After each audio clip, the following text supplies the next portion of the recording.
Okay, hello everyone. Wonderful to have you here with us today for the Wagner Conflict series. Thank you so much to Hannah Atchinson, who's with us on this webinar, who helps organize the series, who runs the series, and to Professor John Gershman at Wagner, who also co-hosts. Thrilled to be here with you today. I'm Professor Dana Birdie. I'm a faculty member at NYU in International Education and Politics. And I also direct the International Education Program here at New York University.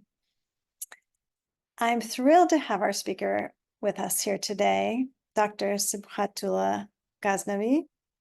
And what I'm going to do is give you a very brief introduction of Dr. Sibghatullah, and then I'll turn it over to him for his remarks. Dr. Sibghatullah Ghaznawi is an associate research scholar at Columbia University's Saltzman Institute of War and Peace Studies, where he focuses on how international development impacts political stability in post-conflict settings. Dr. Ghaznawi had key positions in Afghanistan's elected government before August 2021, including Deputy Minister of Municipal Affairs and Director of the Local Stability Department at the Office of National Security Council. He's also the founder of the Tarzi Research Foundation in Afghanistan and provided evidence-based policy advice to the Office of the National Security Advisor and to the Afghan government. As the Deputy Minister of Municipal Affairs, Dr. Ghaznawi planned municipal elections in 5 large cities of Afghanistan, and he raised funds for these activities from internal resources. His hands-on experience also includes the establishment of 850 community councils in 4 cities in Afghanistan, with nearly half of their members being women. These councils implemented over 900 community-driven development projects worth $60 million directly benefiting local communities. His assessment of the administrative structure of districts also influenced subnational governance policies in Afghanistan. As a Fulbright scholar at Georgetown University, Dr. Ghaznawi studied democracy and governance, bringing both academic rigor and practical insights to his research and policy efforts. Overall, he's recognized for his dedication to bridging research with action, that's near and dear to my heart, to promote stability and development in conflict-affected areas and to promote well-being. Thank you so much for joining us today, Dr. Ghaznawi. I'll turn it over to you. Thank you very much, Professor Dana, for your kind introduction and for inviting me to speak with your audience at this series. Thank you very much. I'm also thankful to Columbia University to provide me this opportunity to look back in retrospective on the development instability efforts that Afghans in the international communities jointly conducted in last 20 years. Lots of energies, funds, and human resources went into this effort. The question is that despite all these efforts, why didn't we get a stable political system in Afghanistan, a stable political system that is rooted at the community, village, and district level, and people are supporting the system all the way from the village to the central government level? What happened that this stability was not achieved? If we look at the development side, huge projects at community level, at village level, at district level, and also in the provinces were implemented. Education was a very good example of success. Spread of clinics that almost every Afghan had a clinic in a walking distance of 5 kilometers around their village or home. These were great achievements, but why didn't it bring political stability? That is what I would be talking today, and that is the topic of my current work that I'm here working at the Saltzman Institute of War and Peace Studies. I will just share these slides I have, and then so you can see that how our conversation will be going.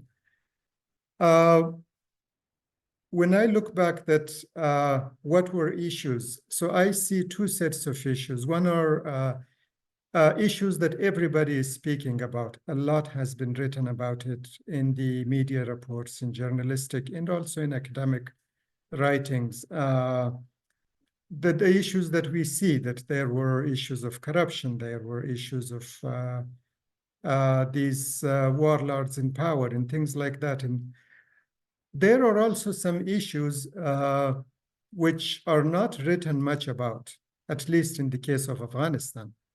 And they're very fundamental, and they have linkages to the failure in Afghanistan. And just to make one thing on my side clear, when I talk about Afghanistan and failure, I only talk about the political stability. On the development side, we had huge successes, and we still have them. So that's one clarification. So what are these issues that are not very well documented in case of Afghanistan and not much written about? And I believe that these should come to the surface, and more academic work should go into it, more research should be done on it.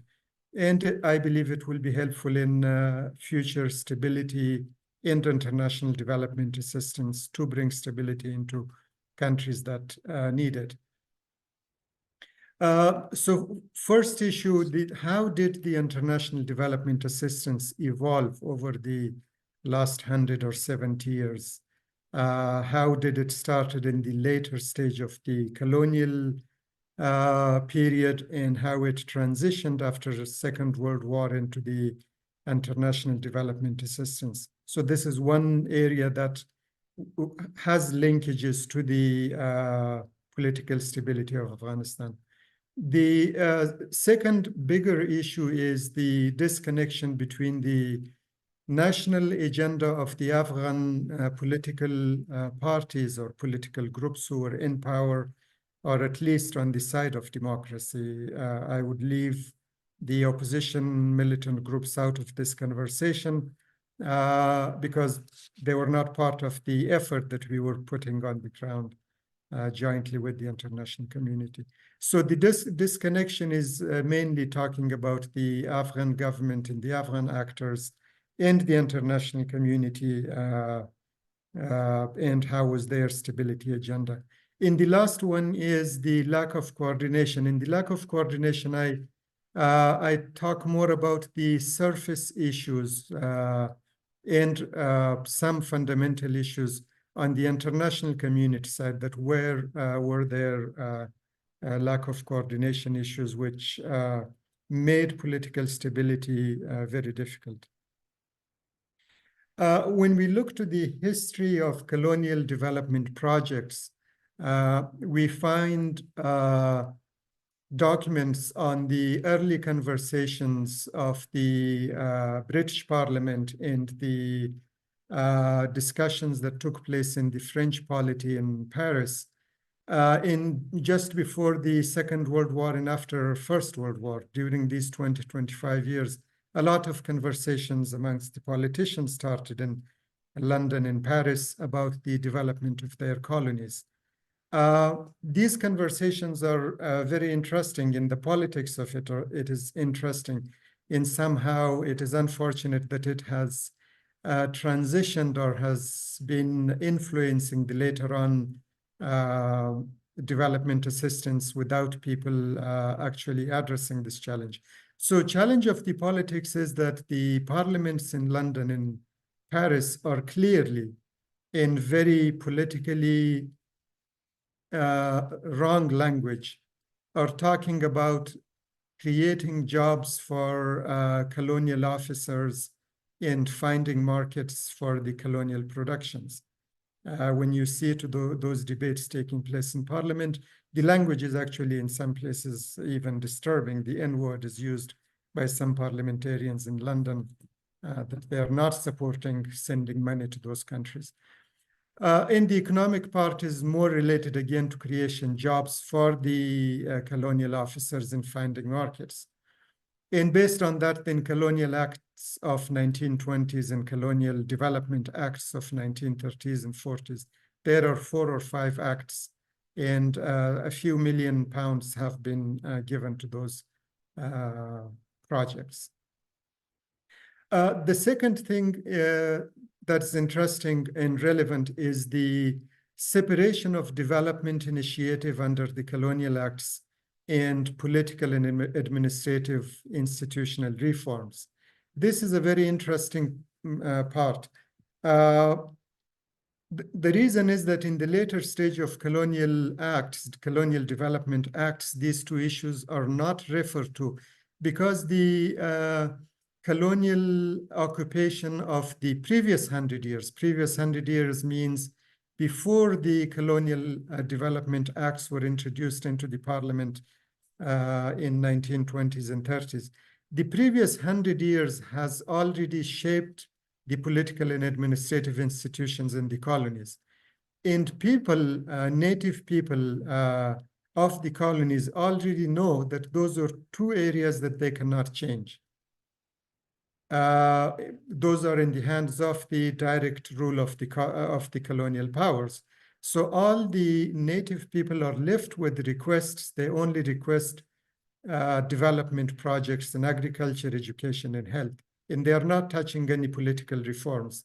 In India, there is up to certain level of activities going on by the Muslim League of All India Muslim League and All India Congress Party, but similar activities are not visible in much of the African colonies. So when the when the development employees or staff of the colonies, the colonial staff of these colonies, the later stage staff, when they go to these colonies to implement the Colonial Development Act, they do not know about the political and administrative institutions and how to align them to the development acts. They just go with a very narrow agenda. And when the colonies are given freedom after the Second World War, these same officers with a very narrow vision about stability and development come out of those colonial offices and they take positions in the newly established UN organizations, in the World Bank and the British and United States development agencies. In this part of the argument is very well established. Quite a good number of people have written about it. Now, when they come out of the last stage of colonial period with a narrow knowledge of thinking that colonies only want health, education, and agriculture without addressing issues of the political and administrative issues, this becomes, in a way, a norm that all the post-colonial development activities and development assistance is designed to look into these overlying or superficial issues, not addressing the fundamental issues. And how is it relevant to the Afghanistan issue? When we come to the Afghanistan in post-2002 era, and we read the documents, the agreements, the partnership agreements between Afghanistan and United States, Afghanistan, and NATO, you can see clearly that language of the document is focusing on the security issues of the donor countries, United States and NATO member countries. And when it comes to the issues of the Afghanistan side, it only focuses on very superficial, narrow development issues.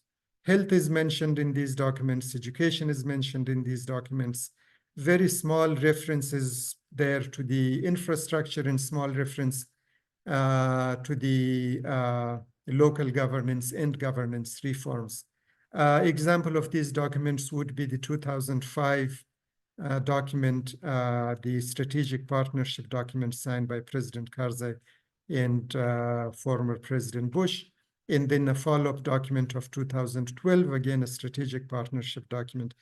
And similarly, in the light of these two documents, the first stability program of Afghanistan takes place, the Afghanistan National Development Strategy, ANDS-1, then ANDS-2. And based on those two ANDSs, the national priority programs take place. So this is somehow that people, the experts who worked on these issues in 2002 and 2001, they were coming out of a scholarship system that was based on the later stage of the colonial development initiatives. And I would consider that this should be investigated more, that maybe that was one of the reasons that the first documents that were signed by Afghanistan and international community and that made foundation of the future years, the next years of the international assistance, those documents were influenced by the later stages of the colonial scholarship. This is one argument.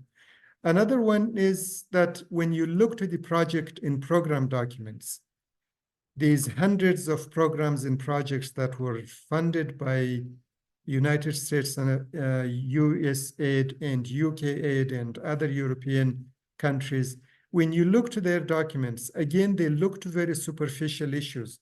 They do not go very deep to the governance and democratization and reform issues, which were actually one of the cause of creating a political geography, a political periphery in the rural areas, and then that political periphery over 2-3 years went to support the opposition group more and more, and then make the insurgency stronger.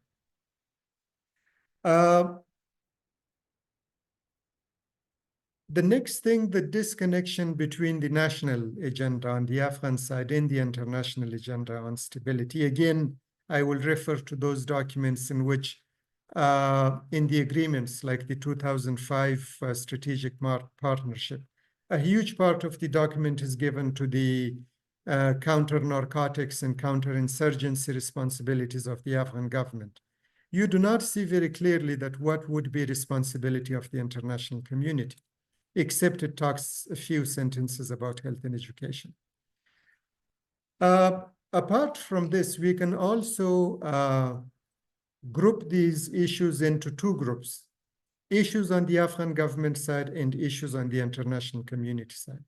On the Afghan government side, one of the very basic problem was that people who came into power after 2002 in Kabul, in center, they inherited a very centralized administrative and governance system from the past, which had a history in monarchy, and it had a history in control of one specific political group over the rest of the country. They inherited that system, and they created a parliament, the early Afghan leaders, but they didn't go beyond the central democratization. In a way, they faced the very classic problem of the early winners freezing further reforms to maximize their own interests. This happened in Afghanistan. The few groups that took power in Kabul, and they shared that power based on their ethnic composition. But very soon, those ethnic leadership converted into a new class of elites in Kabul, and they shared power amongst themselves, leaving their periphery, their geographic and political periphery out of the system. And that created huge dissent at the local level. And although it was reflected in the constitution, local elections and enabling provincial and district councils to have accountability role over the government, but it was never given. That is a complete different conversation that needs hours that I can talk about, that how a team of small people, a small team of people in the local governance department was constantly trying for that, but it never took place because the new leadership in Kabul was preventing further democratization and implementation of the constitution at subnational level. So this was a big, big problem at the Afghan side. And the side effect of this was that development agendas were developed at the center without considering local stability. So if a school was established in a place, they didn't consider how to work on that school to link it to communities, and how should communities be convinced to take responsibility for its sustainability and its maintenance. That effort was never made. Even if it was made, it was very symbolic. Issues on the international community side. The biggest issue on the international community side, when you look now back to those 20 years, international community didn't try to understand these issues of the centralization versus decentralization or deconcentration of authority in the center.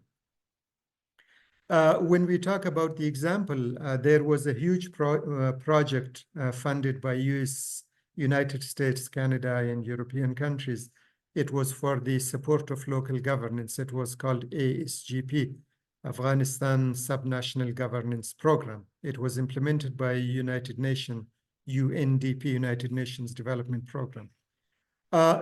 The project document of this project clearly talked about empowering local administration and local communities to hold the local administration accountable and all that.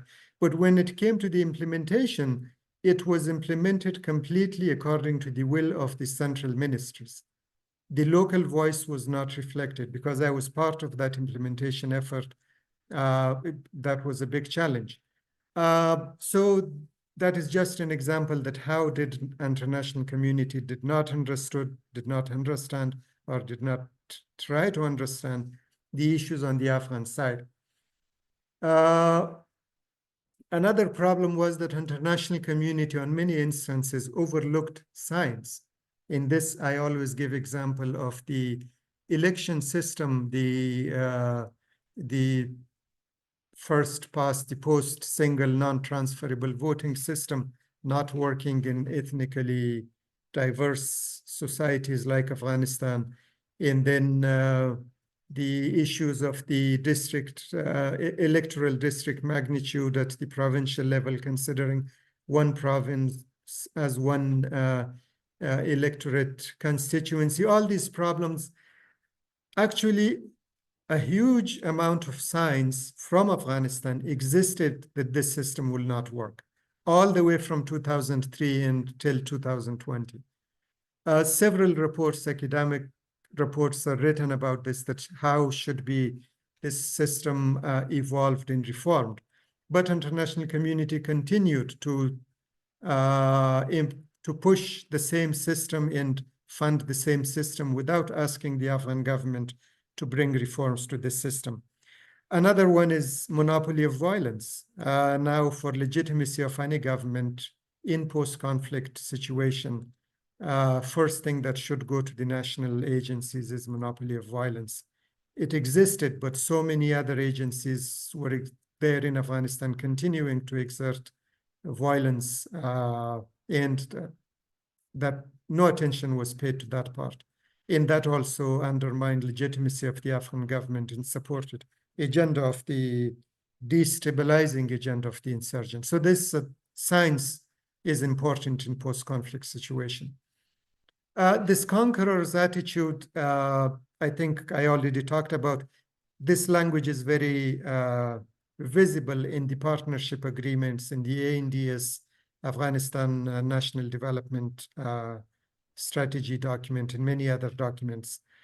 In the DDR process, DDR stands for Disarmament, Demobilization, and Rehabilitation Program for Armed Groups in Afghanistan. This process never talked how will it support communities to bring insurgents, former rebels, former insurgents into the process.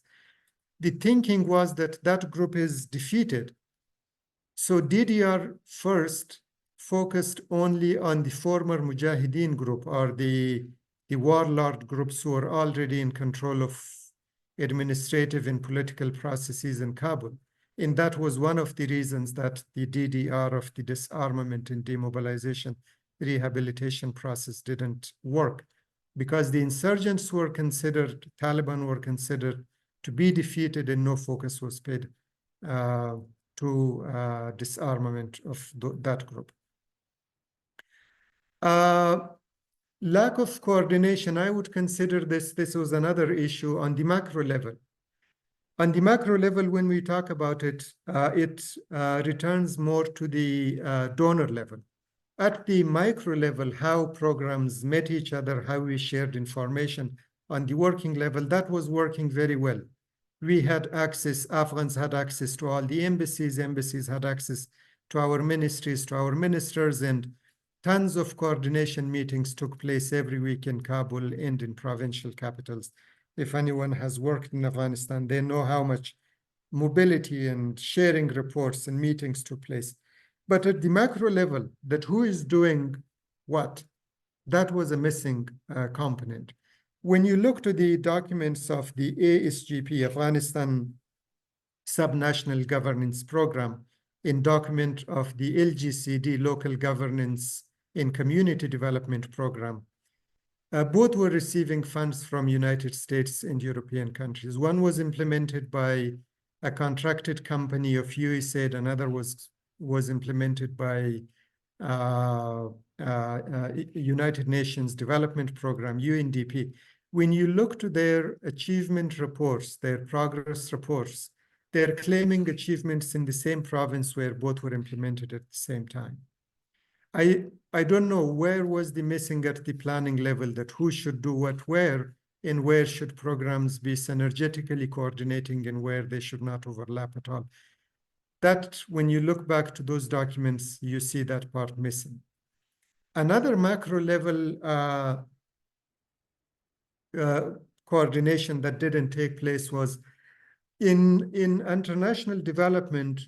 When you see to bigger international development projects like Marshall Plan or rehabilitation of South Korea after the Korean conflict, I'm just talking about successful examples. In those countries, the macro level projects lead the micro level projects to connect themselves to the macroeconomic development projects. This coordination is missing in the case of Afghanistan. In all the 20 years, the biggest macro level project that was implemented was the ring road of Afghanistan that was just asphalted. The road actually existed that was constructed back in 60s and 70s, but it was not expanded. It was not made, the expansion didn't take place according to the need of the growing population of Afghanistan. Another good example would be energy requirement of Afghanistan. The annual bill that Afghan cities were paying, or in some cases like Kandahar, the US government was paying for the energy bill of the city, subsidizing the Kandahar energy transmission and production. The bill was so huge that several energy production, hydroelectric power stations or thermal power stations could have been established with it. And then micro-level industrial, micro-industries and these things could have followed. But you don't see that, coordination at the larger thinking level. And you see the macro-level projects completely missing. And I would consider this a very big factor of leaving the micro-level projects to be unsustainable. Any production that was increased at the village level never found market. Any skill that was provided to the communities or to the youth, they didn't have a place where they can take advantage of that. Another macro level missing that happened was the regional opportunities. At the regional opportunities, for example, one big opportunity we had was to train our youth for employment overseas, specifically in the Middle East. A small project came over into this line in the later stages after 2014. It was a World Bank funded project. But before 2014, we do not see an example of that, despite the fact that thousands, actually hundreds of thousands of Afghans were employed in Middle East, but most of them were employed in non-technical, unskilled labor. So that was a big opportunity we could have exploited, but we didn't. Similarly, exploiting linkages, trade linkages with, I think one reason in that was that our neighborhood, Afghan neighborhood, was not very friendly to the NATO and United States presence. So that was another risk that we did not calculate well. Competing interests would be that several countries that were considered strong partners, they had competing interests, and they never allowed the partnership to be taken full advantage of it. In this case, I think if we dig deeper, we will even find competing interests between European countries and the United States. But I would recommend that further studies and academic work takes place about it. I have some very anecdotal examples from the field. I will just consider them enough for recommending deeper work. My examples may not be that good for making a strong case that how interests of Europeans and Americans competed, but I do consider that this would be a good area of further studies. What I would recommend for future is that contextualization of international development assistance from now onwards is required. The colonial legacy in the international development needs to be identified and addressed in the future. International development should be linked to stability initiatives, because if we are already spending money, if we are already giving resources, then it should address the future political stability of that region in that country. Legal frameworks in their complete implementation is important. In case of Afghanistan, we had a constitution that recommended, that actually made mandatory local elections and local empowerment and establishment of local councils, but a small group of politicians in centers took it hostage and never let it implement completely, and that created a lot of dissent at the local level.